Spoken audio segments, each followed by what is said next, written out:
जैसा कि दोस्तों आप देख रहे होंगे कि जो प्राकृतिक द्वारा आपदाएं हमारे ज़िंदगी में आ रहे हैं, इसका जिम्मेदार मैं हर एक देश के सरकार को बनाता हूं। आखिर इसका जिम्मेदार हर एक देश के सरकार को ही क्यों बनाता हूं, इसी के बारे में आज हम जानेंगे आज के इस वीडियो में। जैसा कि दोस्तों आप जानते हैं कि सरकार का मतलब होता है एक मुखिया, एक जिम्मेदार व्यक्ति, जो पूरा देश उस मुखिया का एक परिवार होता है। और उस मुखिया में इतना पावर होता है कि जैसे ही चाहे वैसे ही अपने परिवार को बना सकता है।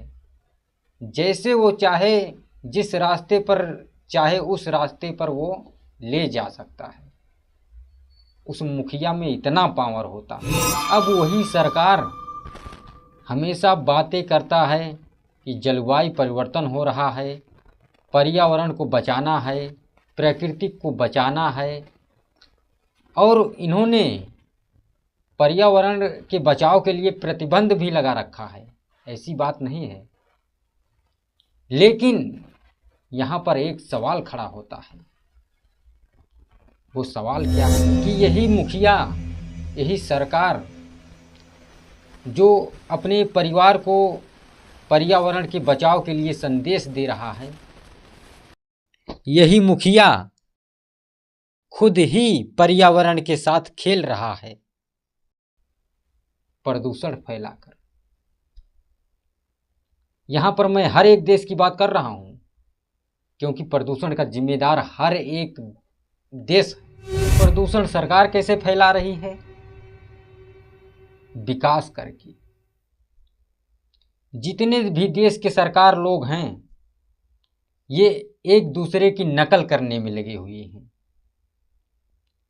फलानवा देश ऐसा है, फलानवा देश वैसा है, फलानवा देश इतना अमीर है, फलानवा देश उतना अमीर है। ये सब एक दूसरे की नकल करने में लगे हुए हैं। हर कोई हाई फाई की दुनिया में जाना चाहता है, डिजिटल दुनिया में जाना चाहता है, वैज्ञानिक दुनिया में जाना चाहता है। मगर दोस्तों यहाँ पर मैं एक बात क्लियर करना चाहूँगा कि विज्ञान से प्रदूषण होता है। जितना ही हम वैज्ञानिक दुनिया में जाएंगे उतना ही प्रदूषण फैलेगा, और उसी में मुखिया जी जा रहे हैं और प्रदूषण फैला रहे हैं। और यही प्रदूषण आपदाएं आने का कारण है। बात क्लियर हुआ कि नहीं हुआ? दोस्तों, प्राकृतिक ने हमें बनाया है, हम प्राकृतिक को नहीं बनाए हैं।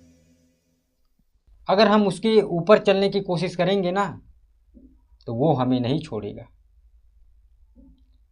दोस्तों, हमारा मकसद ये नहीं है कि हम पूरी तरह से फिर से वही आदिमानव की ज़िंदगी जिएं।